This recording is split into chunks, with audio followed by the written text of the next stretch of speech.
So the agenda for today, I'm delighted we're going to be starting with an employment law update from my colleagues Rachel Parkin and Oliver Daniels. That's going to last about 20-25 minutes. And we're all going to be listening to that. And then we're going to split into two briefing rooms. We've not done this before, so bear with us, for one of two sessions, which will last around 20 minutes each. There's a session on finance and turnaround being hosted by Kate Hickey and Robin Coolhoven. And then myself and my colleague Paul Watkins will be doing a separate session on parental complaints, including fee disputes. So do ask questions and participate in those, please. Then we are going to rejoin for our final 20-minute session. And I'm delighted today that we're joined by Guy Biggin from Crowe, who many of you will know. He is going to talk to us about key financial indicators for the year ahead. Mic and video are off for that. And of course, there's going to be a panel Q&A session at the end. So keep those questions coming through the chat, please. So without further ado, I'm delighted to be joined by my colleagues, Rachel Parkin and Oliver Daniels, both probably known to many of you, employment experts, top of their game, delivering employment advice to schools. So without further ado, over to you, Ollie. Thanks, Christine, and good morning, everyone. So over the next 20 minutes or so, Rachel and I are going to cover some of the key issues that we're coming across in the sector from an employment perspective. And over on the next slide, you'll see some of the key topics that we're hoping to address this morning. I'm going to begin by giving an update on the government's furlough scheme and its recently announced successor, the job support scheme. I will also then touch briefly on the forthcoming appeal in the important holiday pay case of the Harper Trust versus Brazil, before handing over to Rachel, who's going to look at some of the issues we're dealing with in terms of absence related to COVID-19, including some of the issues that may arise over the forthcoming October half term. Moving on then to the next slide, and starting with where we are currently in terms of the furlough scheme. You will, I'm sure, all be aware that the scheme is now being gradually phased out and will cease with effect from the end of this month. The scheme has already effectively been closed to new entrants since the 30th of June, and from August it's required an increased contribution from employers in terms of the cost.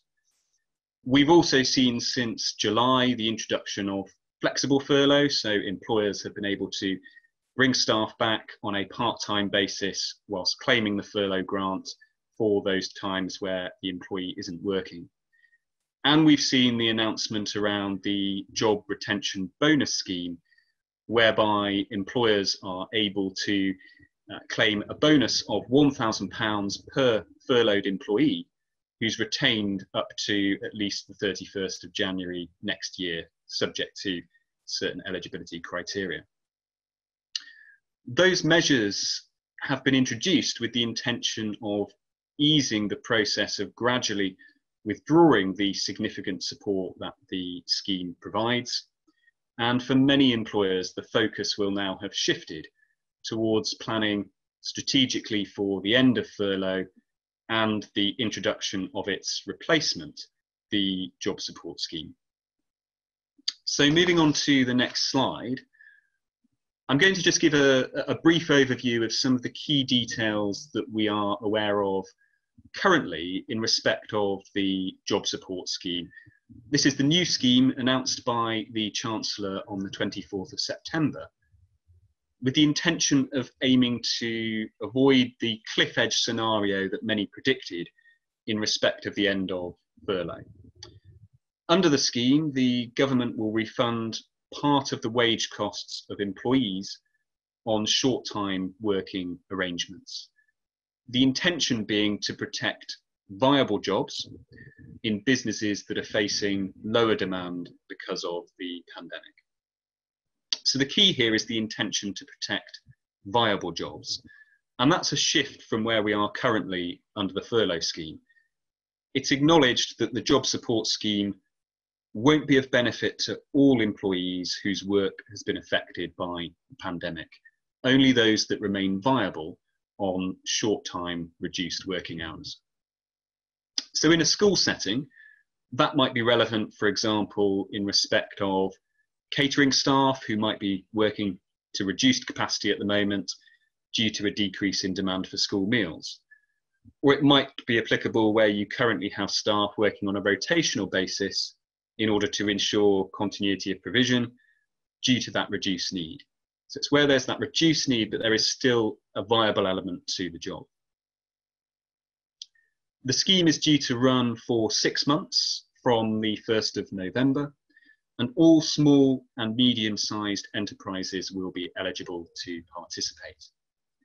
For larger businesses, there'll be a need to meet a financial assessment test.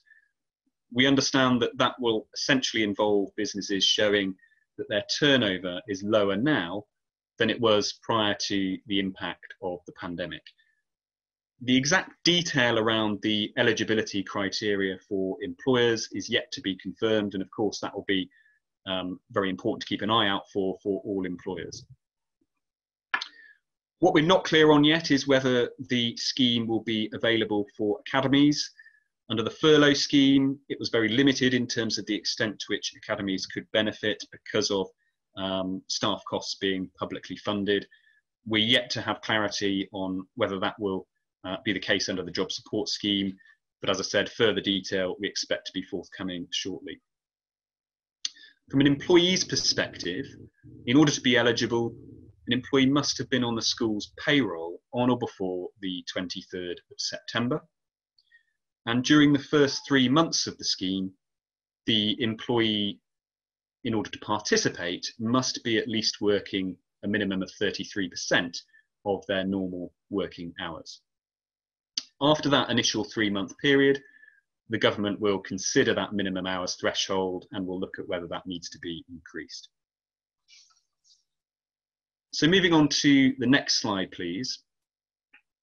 What then does the grant specifically cover?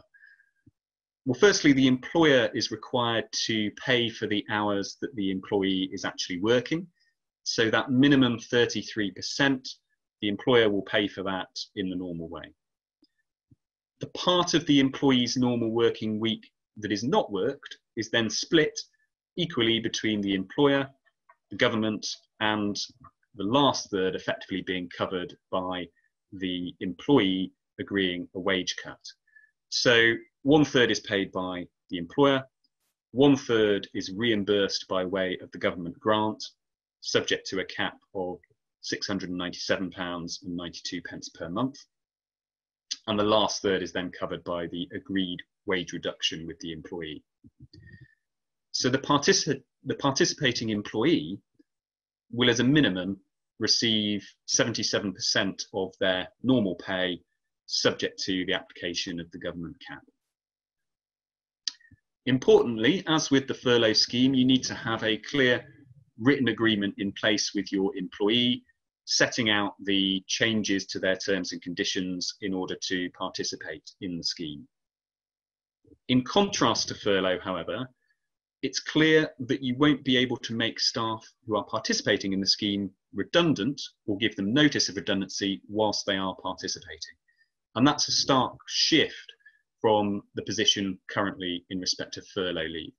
So if you wanted to make a role redundant in respect of an employee who's participating, you would need to first take them off the scheme in order to go through that process. Moving on to the next slide. What then are some of the key initial considerations for schools based on the information that we have available on the job support scheme? Of course, initially schools are going to need to familiarise themselves with the detail we have available and keep an eye out for the further guidance that will be forthcoming shortly from the government. Alongside that, you need to start to be thinking about what specific circumstances within your schools may be suitable to benefit from the support that the scheme provides. And one question that may be relevant to a number of roles will be, what if a job is viable in the long term, but there isn't currently the minimum 33% of hours available to give to the employee? So an example may be that you have a school bus driver and the bus service is currently suspended. There's no work currently available for that employee, but in the longer term, that role may still be viable once restrictions have eased. It's clear that the scheme is focused on protecting jobs that are viable now, not jobs that are viable in the long term. So if there's no work currently available, the scheme isn't going to assist, and schools will need to think about alternative ways of managing those sorts of circumstances once furlough comes to an end. So that could be looking at agreeing periods of unpaid leave, redeployment, or ultimately possibly redundancy situations. It's clear that this scheme is not going to save every job. So it's important for schools to assess now, based on what we know of the scheme, whether they're likely to be eligible, and in particular, whether there are likely to be situations and circumstances within the school that could benefit from the support that this scheme's providing. And it's very much focused on those roles that are working at a reduced capacity, but there is currently some viability. We have produced a detailed note on the information we have available in respect of the job support scheme to date. That's on our website, so please do take a look at that. If you have any questions on the information available to date, do let us know. And of course, we'll keep you updated as and when we receive further guidance from the government. Moving on then to the next slide, and something completely different. You might remember that one of the hot topics from a staffing perspective prior to the pandemic was holiday pay. And from a school's perspective, particularly the Court of Appeal decision in the case of the Harper Trust versus Brazil. You might recall that the decision in this case related to the calculation of holiday pay in respect of staff working for part of the year, so part-year workers. For example, term time only staff. The Court of Appeal in this case held that holiday for such staff should not be prorated based on the weeks of the year in which the employee is working, and that those part-year workers should be entitled to the statutory minimum 5.6 weeks holiday in the same way as their counterparts working year-round. The result is that, comparatively, those part-year workers end up with an enhanced holiday entitlement in comparison to their colleagues working year-round. And the case has particular implications for schools, given the working arrangements around staff working on 0 hours bases, staff working peripatetically over a term time only basis. And traditionally, schools have prorated holiday pay for those sorts of individuals. The Harper Trust have sought permission to appeal that decision to the Supreme Court, and we now have confirmation from the Supreme Court that that permission has been granted. So that means that we will now have a full appeal hearing at the Supreme Court, which will be the definitive judgment on this case. So there remains a possibility that the Court of Appeal decision could be overturned and that the prorating principle could be reinstated. So on that basis, our advice to schools generally is to hold off on making advantageous changes to holiday arrangements in the light of the Court of Appeal decision, given we have this pending Supreme Court appeal. It remains important, however, for schools to audit their current practices and to understand to what extent there may be an existing liability there, because of course it remains possible that the Supreme Court could uphold the Court of Appeal decision. That would then be the definitive position on the case, and schools would need to assess strategically how to deal with any potential liability. So again, one to watch this space on, and we will of course keep you updated on the progress of that appeal. Okay, handing over now to Rachel. Good morning, everybody. The current coronavirus situation is leading to workplace absences for a variety of reasons. Absences due to quarantining, those who are experiencing symptoms, or those who've just been asked to self-isolate for whatever reason. We are finding that we are receiving an increasing number of queries from clients in relation to such absences, particularly questions we're finding in relation to pay and whether or not staff should be paid for the period of absence. So over the next 10 minutes, I'm proposing to focus on a couple of scenarios which we've been discussing with clients quite frequently over the past few weeks, and hopefully provide you with some general practical advice as to how to address these. So moving on to the next slide. With half term coming up in the next few weeks, schools are mindful of those staff who are looking to go abroad, and of course the potential implications of this if they are required to quarantine on their return to the UK. As you probably are aware, the FCO is still currently advising against all but essential travel. As a result, anyone arriving into the UK from overseas is required to provide contact information, and obviously in certain cases to undergo a 14-day quarantine period. That's of course if they're travelling from a country where there is no travel corridor in place. The list is under constant review, and as we all know, can change very rapidly, as we've all seen with the likes of France and Spain. To date, there's been no official guidance on the treatment of employees by employers who need to quarantine when arriving back in the UK following overseas travel. And we're getting a number of questions about the right to pay and how much staff are entitled to, if anything, if they are required to quarantine. Well, as it stands currently, an employee will not be entitled to statutory sick pay if they are fit to work, but they are unable to do so because they need to quarantine following international travel. So that's different from the situation when somebody is self-isolating in accordance with government guidance. It's also unlikely that a school's enhanced sick pay policy or any other leave entitlements would cover such an unusual situation. For those employees that are fit to work then and are in fact able to work from home, then they should of course receive their normal pay.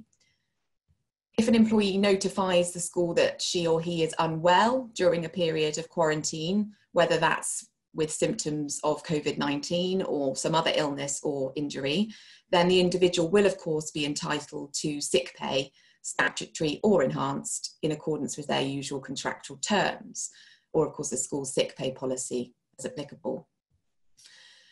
Although you will need to take care to adopt a consistent approach with staff to avoid any claims for less favourable treatment, you will always need to be, of course, sympathetic and aware of individual circumstances, meaning that what's reasonable is likely to vary on a case-by-case basis.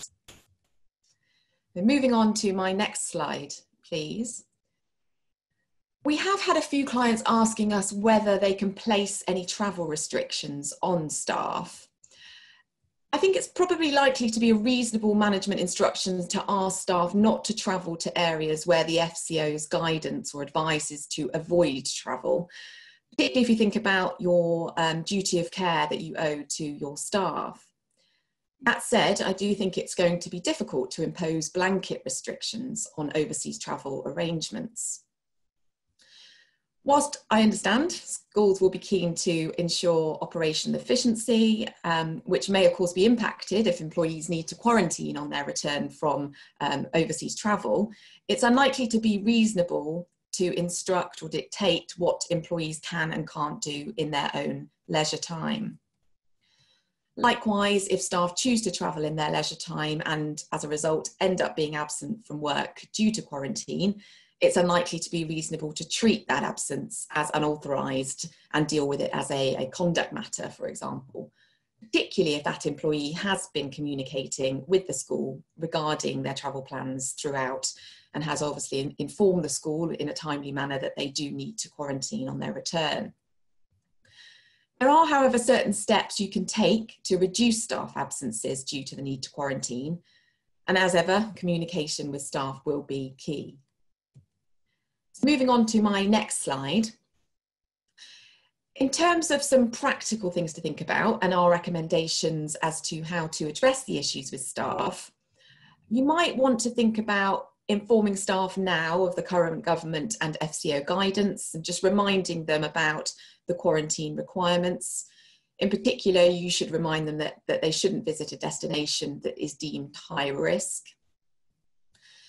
You should ask staff to check the government and FCO guidance regularly, particularly in advance of travel, so that they can make an informed decision in respect of their travel commitments. You might want to think about asking staff to discuss their overseas travel arrangements with a designated individual at the school. So you could think about possibly suggesting staff speak to the HR manager or bursar or someone similar. Ideally, you should place the onus on the employee to inform the school of their travel plans. As part of these discussions, it's really important to be clear with staff when they're expected to return to work or be back at work, so at the start of the next term, and what will happen on the employee's return to the UK, whether they'll be permitted to work from home, if that is a possibility, and of course receive full pay for doing so, or whether they will be required to take a period of unpaid leave. Ideally, if at all possible, you should agree this with the employee in advance. Of course, for term time only members of staff, so teachers who intend to travel over the October half-term break, we're of the view that if they are travelling to a destination where the quarantine, where it remains subject to quarantine restrictions, with the result that they could be absent from work following the half-term break, then you should talk to them and encourage them where possible to postpone their holiday perhaps, or indeed change their destination, if that is a possibility. They should be reminded, and you should remind them, that they must be available for work as required in accordance with their contractual terms. So it's often, a couple of days before the start of the new term and the return of pupils that they are required to be back at school. And if staff subsequently decide to travel, they should be informed of the impact of doing so, i.e. that any quarantine period will be treated as a period of unpaid leave. It's really all about focusing on the implications of the travel rather than necessarily trying to restrict the travel itself. It's likely to be unreasonable to prevent staff from travelling to a country which is exempt from the restrictions at the time of travel. But that said, as I've said, it's an ever-changing situation, and so they should be reminded that they will need to bear that in mind. And if they are subsequently required to quarantine upon their return, that the leave will be treated as unpaid. Of course, for year-round staff, the position's slightly different because they may well be able to work from home during a period of quarantine. And so you could authorise him or her to do so. And of course, they will be paid if they are able to. Where it's not possible, you could ask all year-round staff to take some annual leave if they have some left over to cover that period of quarantine. Or again, you could agree a period of unpaid leave with them. Subject to government advice at the time, another idea you might want to think about, and I know of a couple of people that are looking at this, is asking staff to complete a declaration prior to their return to school, indicating which countries they've travelled to and when, and confirming that they have followed the quarantine measures where required, and that, to the best of their knowledge, they don't have any symptoms of COVID-19. I must say any such declaration should refer to the school's privacy notice for staff. And of course, this declaration would assist the school in assessing levels of risk. But you should make it clear in advance that the declaration will be required if you are looking to do that. Hopefully, some of these steps will seek to reduce staff absence following the October half-term break, but also ensuring that staff are treated fairly and reasonably. To a certain extent, the school will be relying on the goodwill of staff to recognise the importance of them being at work at the start of the new term. And as such, hopefully, they will follow the school's guidance on international travel accordingly. Moving on to the next slide, another common scenario we are seeing is when someone is absent for self-isolation, either as a result of contact from the NHS track and trace system, if it's working, symptoms or a positive test in their household, or if they need to self-isolate prior to perhaps a hospital procedure. In any of these circumstances, we're being asked quite a lot whether or not staff are required to be paid, and if so, how much. Well, if the member of staff is able to work remotely, they would of course be entitled to their usual pay. But if they are unable to work remotely, which is possible in a school setting, but they are following the guidance on self-isolation, they would be entitled to SSP. And that's until the end of the isolation period. And of course, the 3-day waiting period has been removed now for SSP. You will need to have a look at your contractual terms and any custom and practice in respect of enhanced pay and whether or not that would be payable. It's unlikely that you will have any express entitlement, or the employees will have any express entitlement to pay other than SSP in this situation, as it's obviously a new situation. Very often contractual terms refer to absence on account of sickness or injury. So there is certainly an argument to say that there is no automatic right to enhanced sick pay when you are self-isolating. Of course, that's assuming the person has no symptoms. That said, there are of course some practical reasons why schools may choose to provide full pay or usual sick pay during self-isolation, including ensuring of course that the employees are complying with government guidance and don't try to come into school if they can, particularly in light of the regulations I'm about to briefly mention. You might also have a situation where an employee just claims to be unwell during a period of self-isolation in order to receive more pay.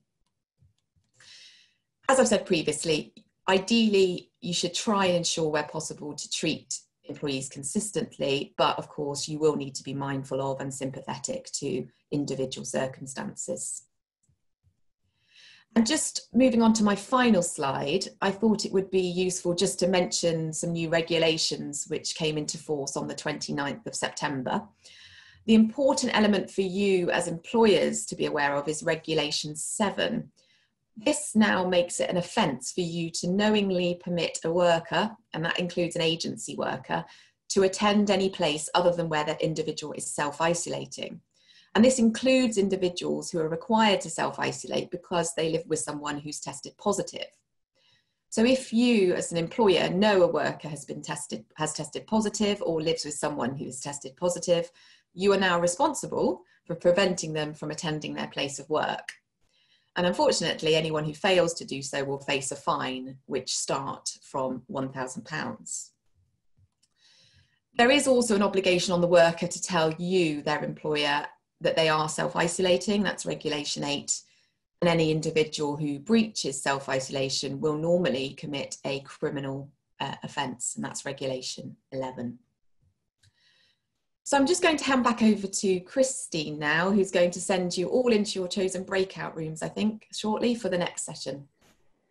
Thank you very much, Rach, and thank you very much, Ollie. I know we've had some people join us after the beginning of this. So for those that are used to our webinars, there's no Q&A function, which you'd usually see. So if you want to ask a question of any of the panelists today, and there will be a session at the end, then please pop it in the chat function, which is towards the bottom of your screen.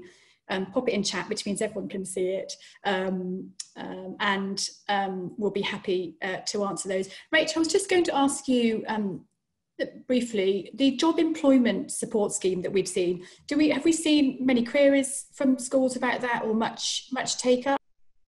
No, nothing actually at the moment. I think I briefly spoke to one client the other day who said that with regards to the bonus, they are unlikely to take that up because they think that they're okay in light of the money they've received under the furlough scheme.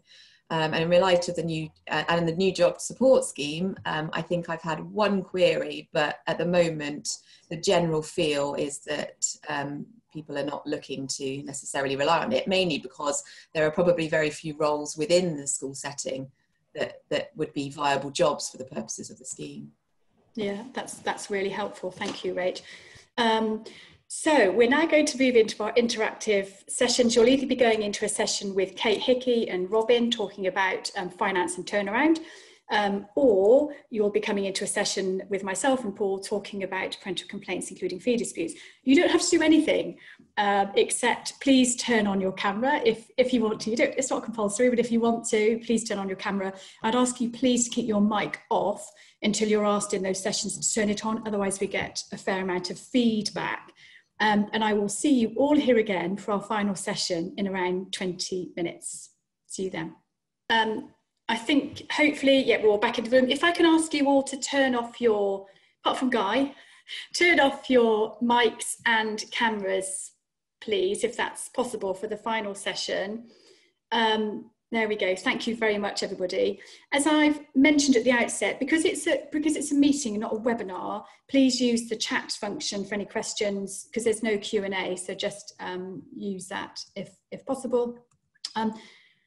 So we're coming on to the grand finale of the session. I'm absolutely delighted to introduce, well, it doesn't really need much introduction really, Guy Biggin, who's managing partner of the Cheltenham office of Crowe. I feel very fortunate that we're all based here in Cheltenham.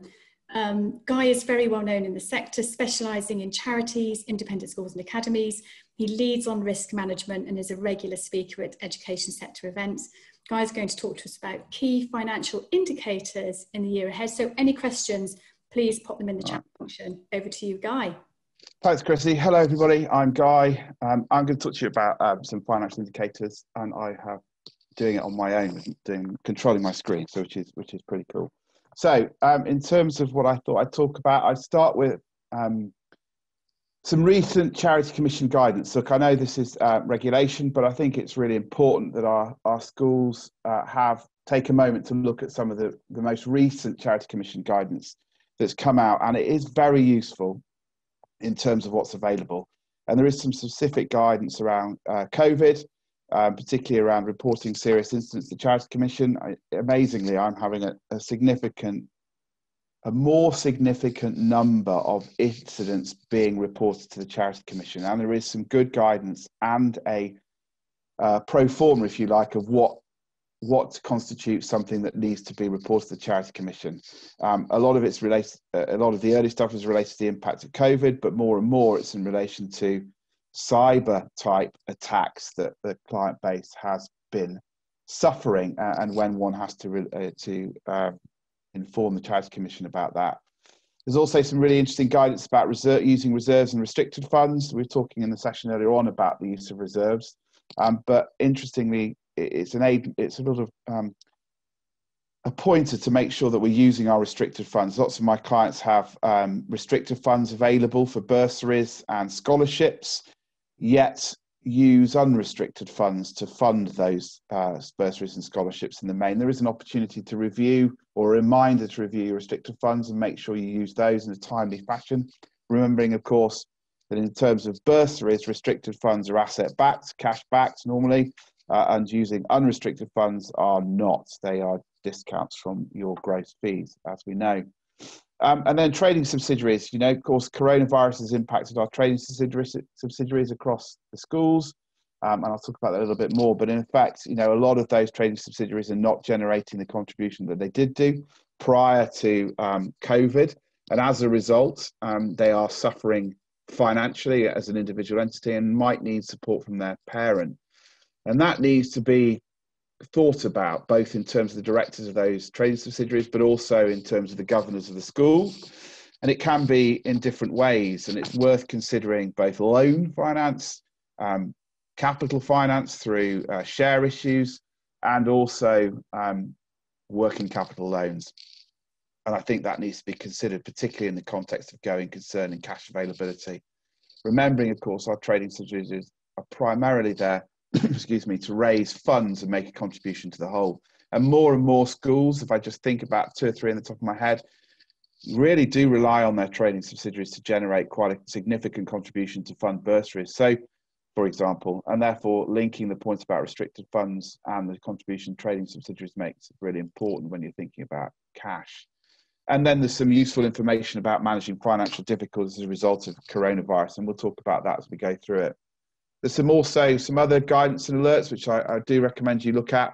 Reporting serious incidents, I've talked about. Reporting matters of material significance is stuff that I do, so auditors have to do that. So we report back to the Charity Commission when there has been you have reported a serious incident that has a financial impact that we judge to be reportable.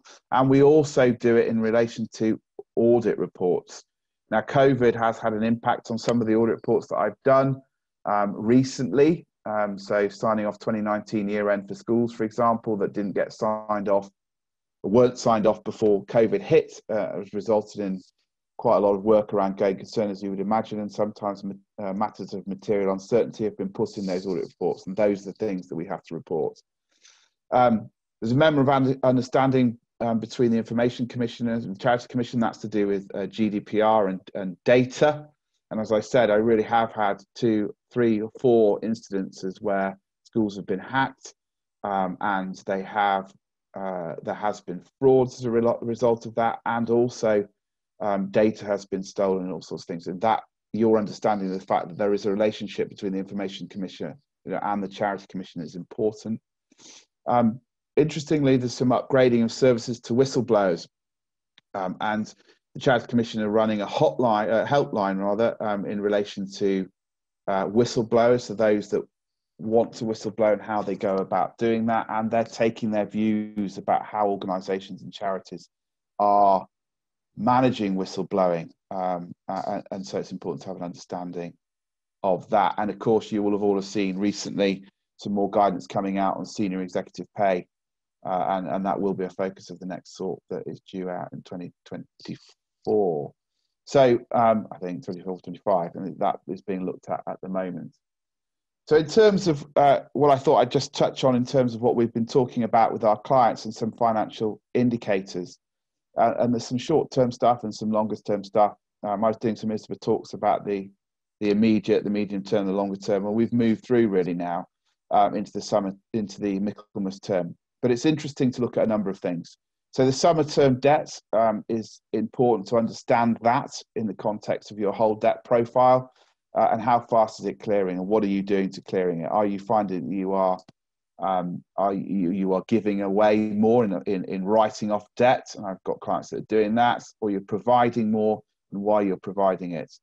Linked to the hardship funds that are available. I mean, I do think it's important that bursaries do consider what hardship is for some parents, accepting that there is cash flow shortage. What is that? Is that a short-term shortage, medium-term, long-term, permanent position, or are there assets that parents can use to clear debt over a period of time rather than you clearing it for them?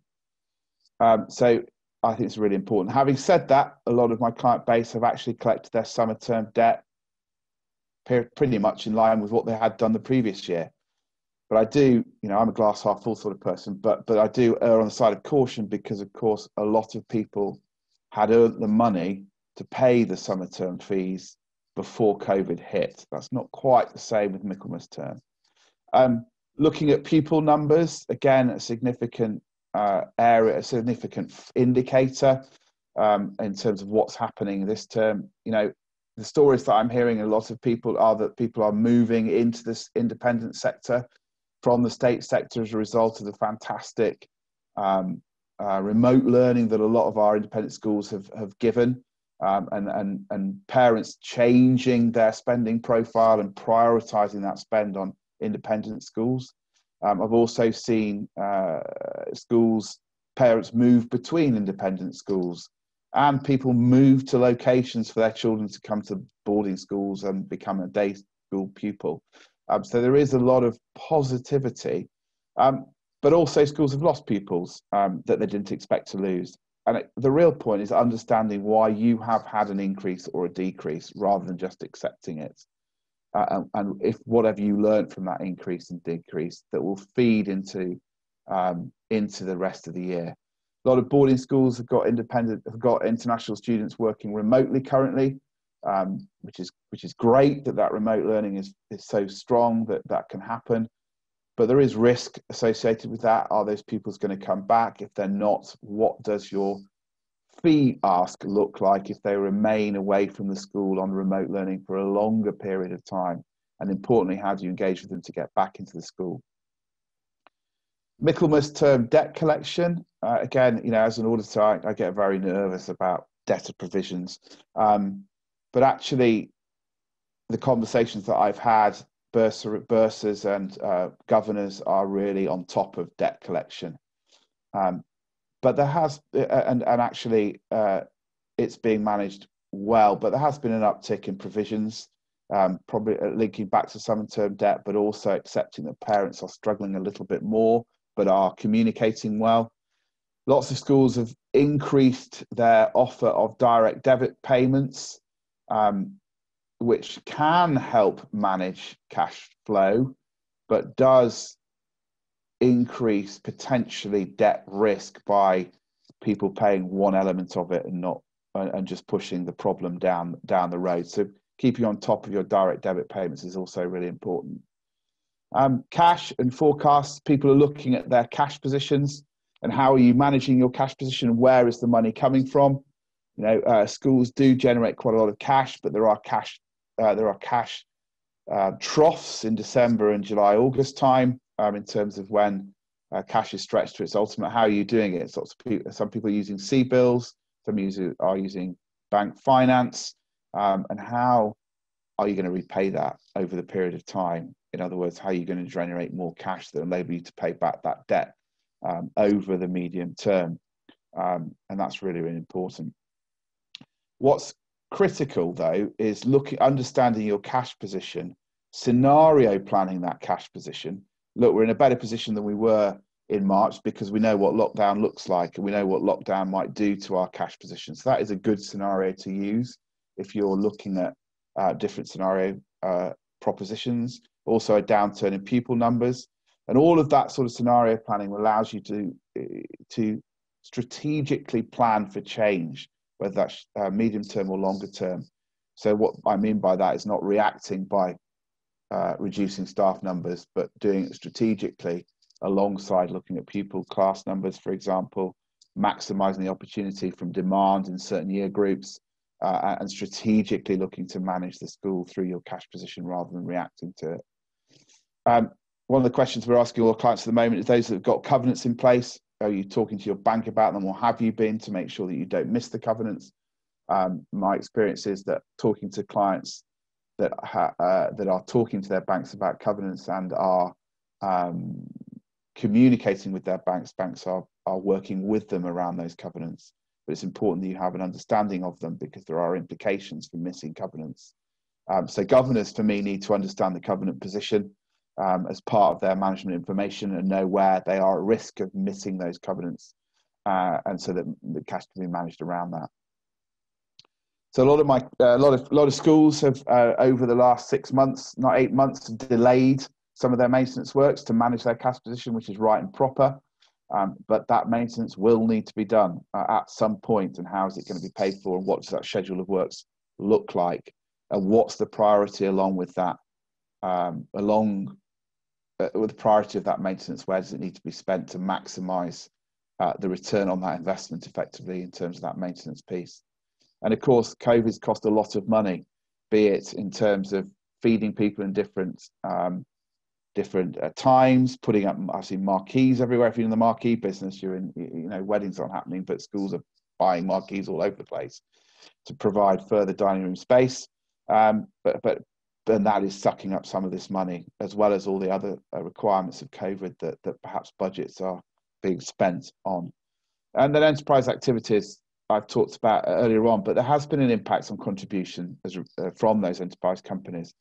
And there is an opportunity to innovate around what you're doing in terms of the enterprise activities to generate money, and also plan ahead for what is going to happen when we eventually come out of this, and ensure that you're managing those relationships with your key clients for summer school, for example, and thinking more long-term than short-term in terms of those enterprise companies, but understanding the contribution. So when you're looking at your scenario planning and cash flow forecasts, include all entities within the group, and how those finances need to be, how the finances of those enterprise companies impact your cash position.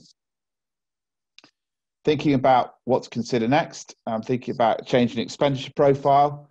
What does that look like? Are we going to do bigger class sizes? Are we going to take the opportunity to review our support functions? And waste audits is something I'm doing a bit of at the moment. It's a horrible term, but effectively it's looking at where is our resource deployed? How much admin is going on? What are our management structures? How many people have we got in management? Is it pyramid shape or is it flat? And what are individuals doing? I think that's a challenge that should come from governors to get some assurance over where our money is being spent, and are there opportunities to review that to ensure that we're getting the best value from our money. TPS, talked about TPS a lot this time last year, but it's coming back up the agenda for schools that have not talked about it for a while, in terms of a risk mitigator rather than a cost reducer at the moment. But it's worth just raising that point. And the maintenance profile I've mentioned already. So when we look further ahead, I think the questions need to be asked of what are we? And is that still what we want to be in the current situation we find ourselves? Do we want to widen access a bit? By that I mean attract different sorts of pupils that we might not necessarily have attracted in the past. So that might be entrance criteria, it might be more scholarships, it might be sports, it might be anything, but consider what sort of people we want. IB, International Baccalaureate, I've seen that cut by quite a number of people. It's very, very expensive, but for others it's a significant opportunity. And then looking at boys and girls, girls have helped boys' boarding schools considerably over the last couple of decades and continue to do so. But I'm thinking more about junior schools, girls' prep schools feeding girls' schools and boys' prep schools feeding boys' schools. Is there an opportunity to mix those now where there wasn't before? Help parents who may both be working, and also increase numbers within your schools. And then medium or longer term, we talked about merging. Kate was talking about that earlier on. As I said at the end of that session, if you were in it, I do think schools and governing bodies struggle with it, but I do think they need to look at it as an opportunity, or at least have something that is discussed, depending on who you are, the opportunity of bringing other schools in or going into another group in a strong position rather than in a weak position, so that you understand fully what that might mean to your school. And then, of course, you don't need to merge to share back office functions. People are already sharing bus routes. They could share HR, they could share finance, they could share payroll. There's a number of opportunities there if you're lucky enough to have another school in your locality. And we're in a great sector where people talk to each other, and this is a great example of that. And then review your marketing. I have to say, my daughter is at the moment going from primary to secondary, or a prep school to senior independent school. I've been looking at a number of the virtual tours, and they are fantastic, that are coming out on people's websites, and people are changing their websites to manage this, the impact of COVID. But actually COVID is a catalyst for websites becoming more useful. So I urge you to look at your marketing material alongside what you think your school should be in the medium to longer term. And finally, I thought I'd talk about going concern, because that is one of the key focuses of the work that we're doing right now. And just to remind bursars and governors out there and everybody else that is involved in schools, what going concern is.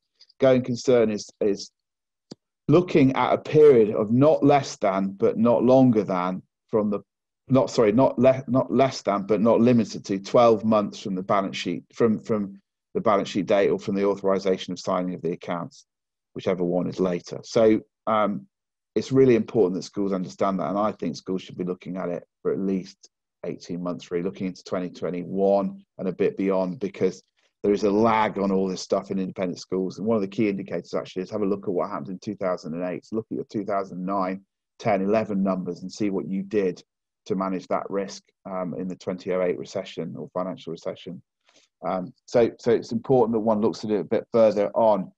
So just to be clear, an entity is a going concern unless the trustees or governors intend that the charity school will cease its activities, and that's around mergers, of course, we talked about earlier on.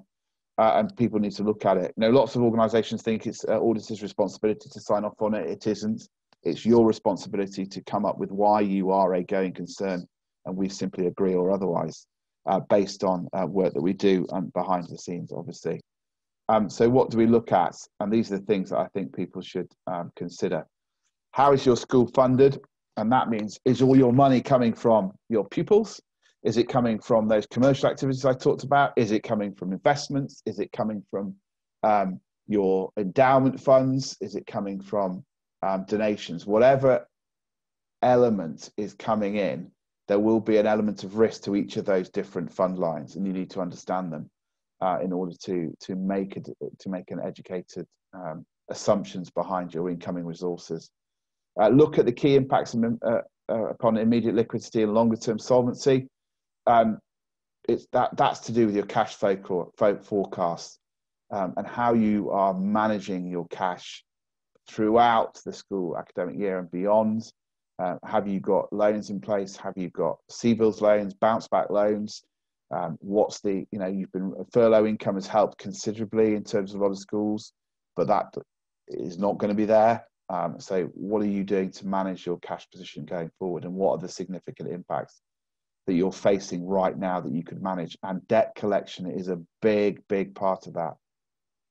The nature and level of your reserves. Lots of my clients don't have any free reserves. They put it all into their fixed assets, which is right and proper and has been the case for a long, long time. So cash is the key point for schools and how you manage that. But some have restricted funds. As I said at the top, it's useful to try and prioritise the spend of that if you can, sensibly, strategically, but if it's available, use it. Sensitivity analysis and stress testing, I think that is absolutely key to continued success. Understanding the different outcomes, stress testing them by implementing different scenarios, and understanding what you are going to do, the measures to manage the different sensitivities and the different scenarios that you face. And all of that stuff needs to be thought about. The assumptions need to be considered, and all of it needs to be communicated to governors so they have a full understanding of why they are going to sign off on your school being a going concern. And let's not forget that these types of financial planning and financial scenarios enable us to plan, and that is what will keep the schools going into the future in terms of what they might look like, taking advantage of mergers, acquisitions, taking advantage of increased pupil numbers, and managing them through to the next stage. So that concludes what I wanted to say, Chrissy, and I'm ready for any questions. I think that was about right in terms of time. Perfect. Thanks very much, Guy. Really, really a great review of the sector and key indicators of what's going on. If you want to ask a question, anybody, if you can either use the reaction and kind of raise your hand, or wait, just any sign, we'll pick it up, or you can put it in the chat function and we will put it to Guy or any other member of the panel, because I know Rach is here. Kate, I'm going to make sure that Kate's got her camera on as well. Guy, can I just ask you one question? You mentioned the TPS, and certainly I think for 18 months ago, so initially we saw schools coming out that had to come out, that financially couldn't afford to stay in, and then we saw schools that really needed to come out in that first kind of 12-month year, I suppose, since the change. And then we had quite a large number of schools that what I call the wait and see category. And we're seeing those schools that we're waiting and seeing now, because it is that risk mitigator, isn't it? So we're seeing them, because it takes about a year to come out from start, thinking about to actually getting out. Is that what you're seeing, that kind of wait and see category that are now saying, actually, we can control this risk or mitigate it? Yeah, I think, speaking generally, a number of schools are moving it up the agenda, is what I'm going to say, in terms of, a portfolio of things they're looking at to manage all the risks they're facing now. And this is one thing that can manage a financial risk in the future. Now, I'm not saying they're doing it. I'm saying it's further up the agenda. And I think the the considerations are different to what they were 18 months ago, notwithstanding the fact some of those considerations include the impact on the teachers of no pay rises, the significant effort that's gone into the previous term in terms of that remote learning. So there's lots more, there are considerations around it, but absolutely it's further up the agenda, in my experience. Yeah, Generally speaking. Yeah, it is, and I think some schools will stay in, of course, but that sits, and also it is that taking that unique view of their individual circumstance and then deciding what to do. I think it is part of that risk of options, really. That's definitely what we're seeing. I was going to ask Kate, if I can see you somewhere. Kate, your session, can you give us, Guy mentioned merger activity, and obviously from, you know, who would have predicted we are where we are now? What is it you're seeing in your area of work? Yeah, so I touched on this briefly in the breakout session we had, and it's I mean, so there's a large increase, I'd say, in the number of mergers and acquisitions going on in the education sector. I think we saw an increase a couple of years ago as a result of things such as TPS and other challenges the sector were facing. And obviously, as a result of COVID, I think it's accelerated things a little bit.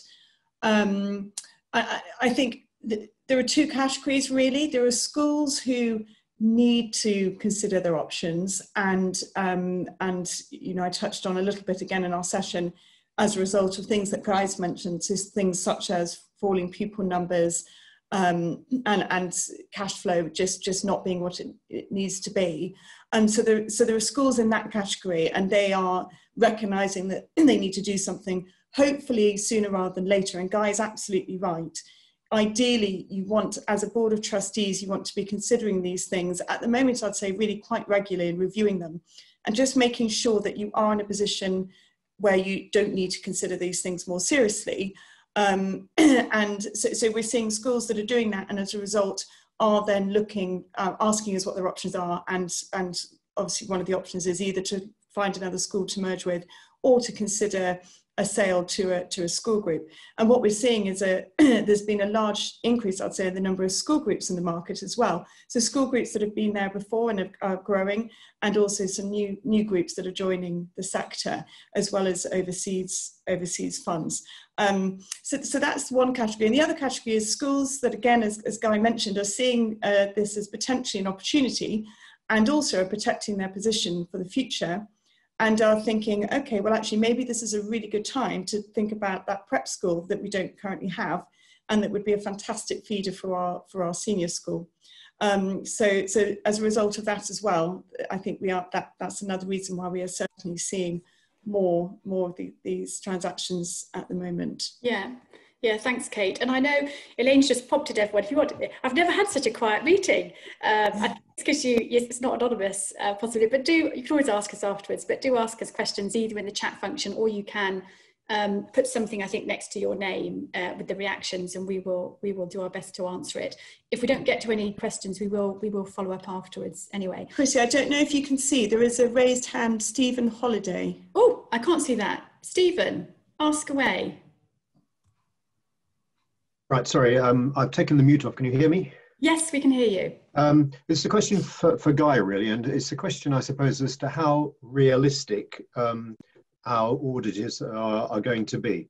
I think looking forward, if there is another major shutdown, then we, and I assume that we're not alone here, are going to be reliant on our bankers giving us some additional short-term facilities until we can basically cut costs.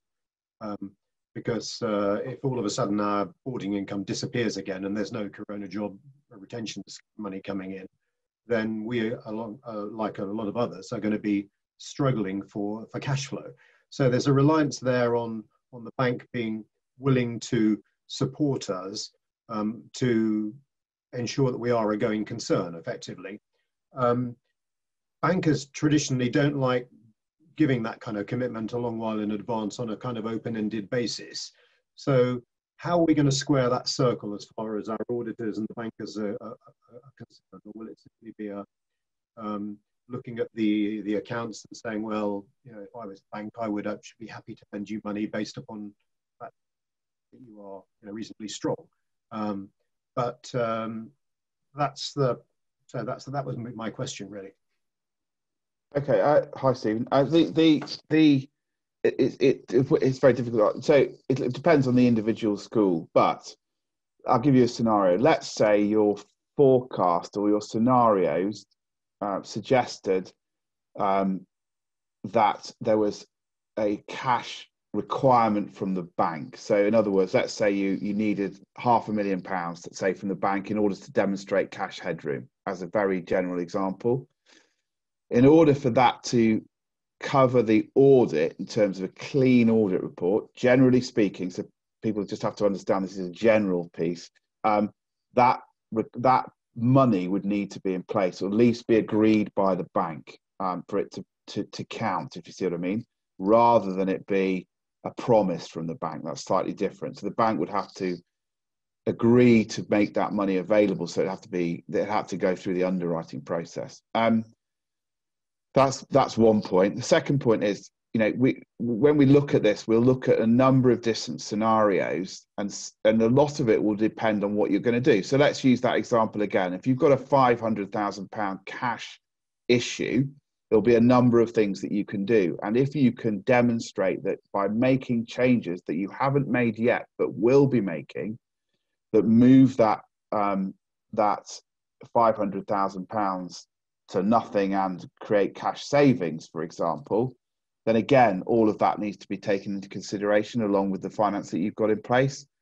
So, you know, the point of looking at different scenarios is to look at the worst case and what you would have to do in order to manage that, and then look at the most realistic case based on what we know now. And those are the things that we need to take into consideration. What would be a challenge is if we as auditors were presented with no scenarios, just presented with a budget for next year based on expectation of pupil numbers. We'd have to flex that in order to understand what would be required in order to manage the position of going concern. I'm talking about going concern only here. So hopefully that helps you think about it, Stephen. But it's specific to each, depending on the assets you've got, short-term, long-term investments, the availability of cash, your pupil profile, your debtor profile, all that sort of stuff. But it's a conversation to have early, so we can work together in order to understand what going concern means to your individual school.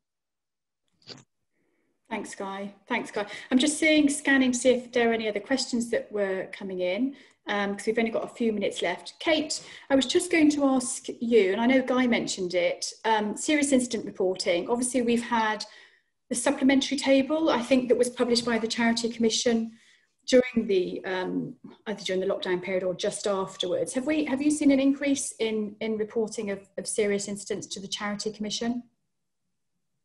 Hi, Chrissy, thank you. Yeah, no, I think it's fair to say there probably has been an increase in the reporting. There's also been a change in how you report. So it's all now done on using an online form rather than it used to be an email that you sent. So that's just important to note that it's now an online form. It's interesting because they changed their guidance from if in doubt report, and they've actually removed that particular wording, but I think that is still very much the case. That is always better to report if at all, if you're thinking about it. And one of the things we actually often get asked is, we've been asked recently, is do we need to report a serious incident in relation to results of COVID and our financial situation, etc. And I think it's just really important to read the guidance, as you say, look at the table, and if in any doubt, just seek advice on whether a report is needed. Thanks, Kate. Thanks very much. I'm just seeing if there are any questions that have come in. I had one final thought. Rach Parkin, if you're still with us. Rach, I was just going to ask, because Rachel, you do a lot of TPS work, and one of the concerns we had with schools was that if they weren't coming out close to the increase in employer contributions, the business case for doing so, if you're paying those increased contributions for, say, a year or longer, might impact on your reasoning. You know, what's the catalyst that means you have to make that decision now? And I suppose that the pandemic and all the financial issues that Guy's been talking about has changed that in some way, has it, Rach? Or yeah, it's changed it, and to a certain extent strengthened the business cases that we're seeing, because you know, we have had a couple of cases recently where schools have embarked on coming out of the TPS and staff are saying, you know, not now, not with COVID. And, you know, as a school, we're having to say, well, yes, now, yes, because of COVID. Because, as I say, it's just strengthening the business case and making it, or putting it to the forefront of a lot of our clients' minds at the moment. Yes, we are seeing, the union's position is interesting, isn't it? Because at the outset, it was very much, you're not consulting meaningfully, you're not doing, you know, the 60 days, etc. And now that has changed, hasn't it? In that, how can you possibly ask staff to consult meaningfully over this when they have so much else going on? That seems to be the approach, doesn't it? Yes, exactly. That's exactly what we're seeing, a pushback from the unions, exactly that, saying, how can it be meaningful? Our staff are working harder than they've ever worked because of the pandemic. You know, why now? And of course, the reason is because we have to, financially. Yeah. Right, I am going to, there are no questions coming in, so, and we're just coming up to our hour and a half, which was our allotted time. So from me, I just want to say thank you very much to all our speakers today, particularly Guy, who's taken the time to join us. Thank you very much, everyone, for your engagement, involvement in those interactive sessions. If you're too shy to ask a question during the session, send it to us and we'll get back to you. Although we can't see you, it's good to know there are so many familiar faces there. So thank you for coming along. We look forward to seeing you when we can and wish you a very happy rest of term. Thank you.